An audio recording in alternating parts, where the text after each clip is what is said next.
Setiap hari, kita membuat begitu banyak pilihan.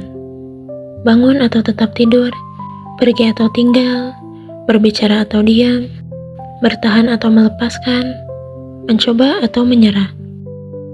Sebagian pilihan terasa begitu kecil, sampai kita tidak menyadarinya.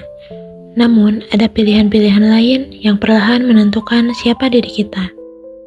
Memilih jurusan, memilih pekerjaan, memilih siapa yang ingin kita dekatkan, memilih apa yang ingin kita perjuangkan. Tapi, pernahkah kita berhenti dan bertanya, apakah kita benar-benar bebas memilih? Atau sebenarnya, setiap pilihan kita sudah dibentuk oleh masa lalu, lingkungan, keadaan, dan orang-orang di sekitar kita. Sejak kecil, kita tumbuh di dalam lingkungan yang mengajarkan banyak hal tentang bagaimana seharusnya kita hidup. Kita belajar apa yang dianggap benar, apa yang dianggap salah, apa yang dianggap sukses, dan bahkan siapa yang seharusnya kita menjadi. Kadang, kita memilih bukan karena benar-benar menginginkannya. Kita memilih karena takut mengecewakan orang lain. Kita memilih karena ingin diterima. Kita memilih karena takut gagal. Atau karena sejak awal kita sudah percaya bahwa tidak ada pilihan lain. Lalu, di tengah semua pengaruh tersebut, di mana letak kebebasan kita? Pertanyaan tentang kebebasan bukan hanya tentang filosofis. Dalam psikologi, pertanyaan ini juga menjadi bagian penting dalam memahami manusia. Salah satu perspektif yang memberikan perhatian besar terhadap kebebasan manusia adalah psikologi humanistik. Psikologi humanistik memandang manusia sebagai individu yang unik, memiliki potensi, dan memiliki kapasitas untuk membuat pilihan serta mengembangkan dirinya. American Psychological Association menjelaskan bahwa psikologi humanistik berfokus pada kapasitas individu untuk membuat pilihan sendiri, menciptakan cara hidupnya sendiri, dan mengaktualisasi dirinya. Dengan kata lain, manusia bukan hanya sekedar hasil dari keadaan yang terjadi kepadanya. Manusia juga memiliki peran dalam menentukan kemana dirinya akan bergerak. Inilah yang disebut dengan free will. Secara sederhana, free will adalah kemampuan atau kapasitas manusia untuk mengarahkan dirinya sendiri.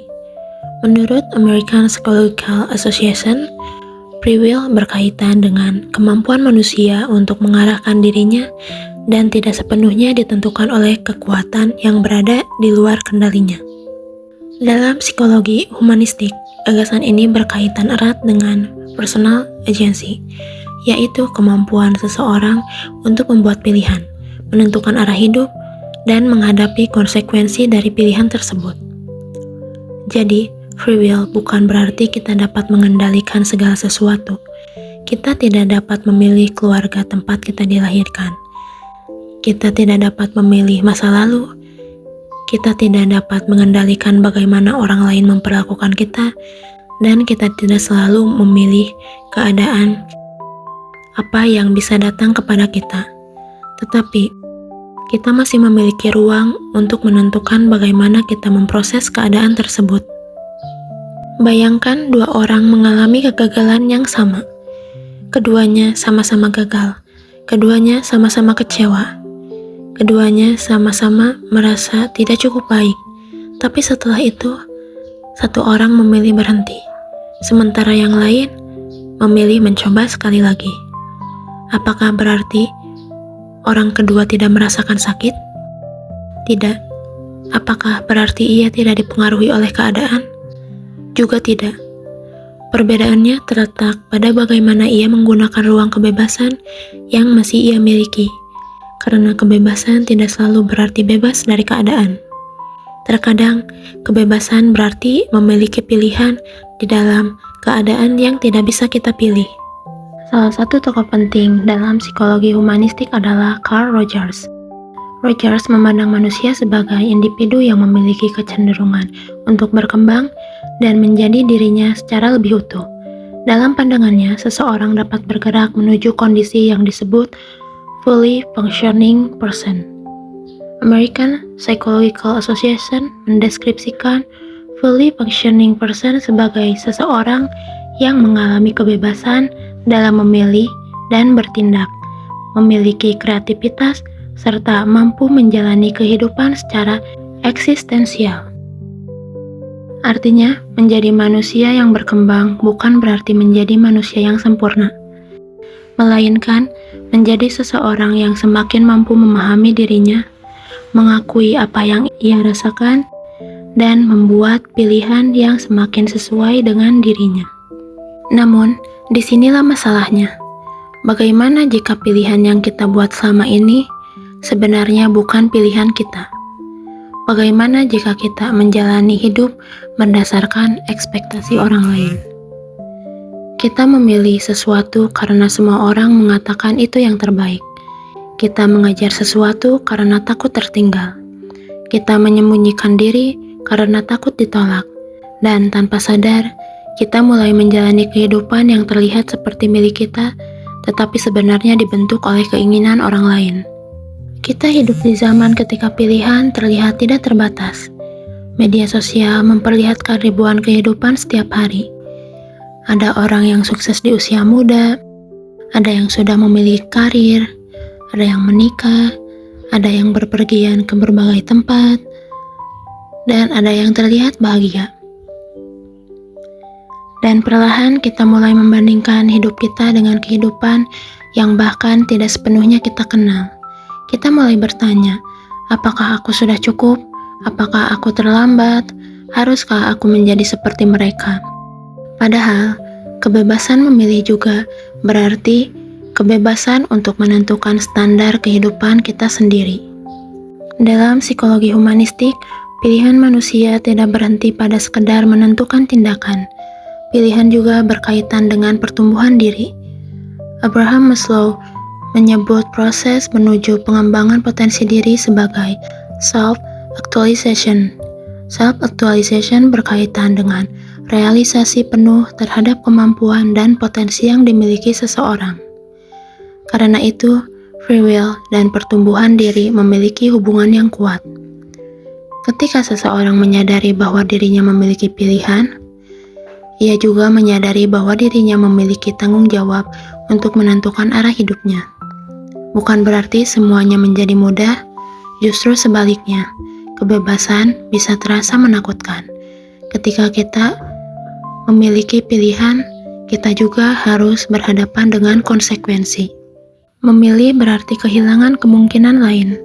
Ketika kita memilih satu jalan, jalan yang lain mungkin harus kita tinggalkan. Dan terkadang kita tidak pernah tahu apakah pilihan kita benar sebelum kita menjalaninya. Itulah mengapa free will bukan sekedar tentang berkata, aku bebas melakukan apa saja. Free will juga berarti berani mengatakan, aku memilih ini dan aku bertanggung jawab atas pilihan tersebut. Tentu saja tidak semua orang memiliki kebebasan yang sama. Kondisi ekonomi berbeda, lingkungan berbeda, pengalaman hidup berbeda, kesempatan juga berbeda. Karena itu, mengatakan bahwa setiap orang sepenuhnya bebas menentukan hidupnya juga tidak realistis. Manusia tetap berada di dalam berbagai batasan. Tetapi psikologi humanistik mengingatkan kita bahwa manusia bukan sekadar objek yang pasif terhadap keadaan. Kita masih memiliki kemampuan untuk memilih, untuk berubah, untuk belajar, untuk berkembang, dan untuk menentukan makna dari pengalaman yang kita jalani. Mungkin kita tidak bisa memilih dari mana kita memulai, tetapi kita masih bisa menentukan kemana kita ingin berjalan. Kita tidak bisa mengubah semua hal yang telah terjadi, tetapi kita bisa menentukan apa yang ingin kita lakukan setelahnya. Kita tidak bisa mengendalikan penilaian semua orang, tetapi kita bisa memilih apakah penilaian itu akan menentukan siapa diri kita. Dan kita tidak harus memiliki semua jawaban hari ini, karena menjadi manusia adalah sebuah proses. Pada akhirnya, free will bukan tentang memiliki kehidupan tanpa batas, bukan tentang selalu mendapatkan apa yang kita inginkan, dan bukan tentang mengendalikan segala sesuatu. Free will adalah tentang menyadari bahwa Di antara keadaan yang kita tidak bisa pilih, masih ada pilihan yang bisa kita buat. Dan mungkin disitulah letak salah satu bentuk kebebasan manusia yang paling penting. Kita mungkin tidak selalu bisa memilih apa yang terjadi kepada kita, tetapi kita masih memiliki ruang untuk memilih siapa diri kita setelahnya. Dan mungkin pertanyaan yang paling penting bukan apakah aku benar-benar bebas, melainkan dengan kebebasan yang masih aku miliki, aku ingin menjadi siapa.